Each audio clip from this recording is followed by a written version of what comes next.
Hey guys, Paul Samia here. I wanted to jump on and kind of do a part 4.5 because it looks like ClickFunnels changed up a few things, and the way I set up our second one-time offer, our second OTO, the way I set up the products isn't working correctly. When I was going through my testing, I realized something was wrong. So I went on and I poked around a little bit and I realized there was a few changes. So I'm going to point that out to you right now. So if you are following along, you won't get stuck and won't ask yourself, why isn't this working for me? All right? So originally, when we went in and made a product, because I have two products on one upsell page, I went in and I made one of those products an order bump.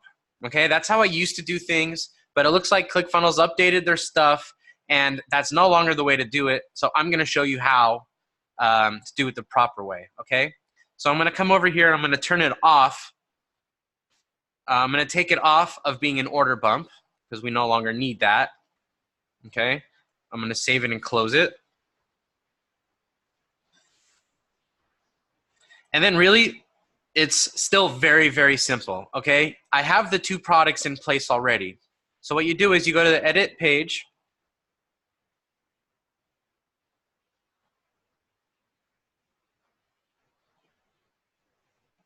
Whenever it decides to load.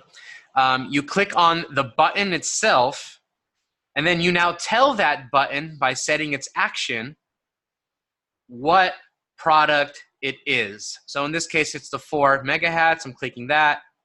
You can see down here it's yes link for OTO.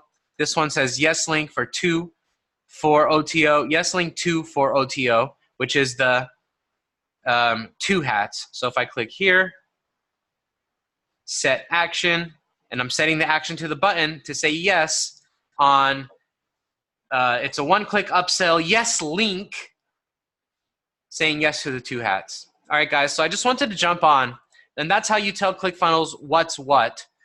So if they click on 4, they'll get 4, and you'll see on your spreadsheets and your order forms that they've ordered for, and the same thing with the second one.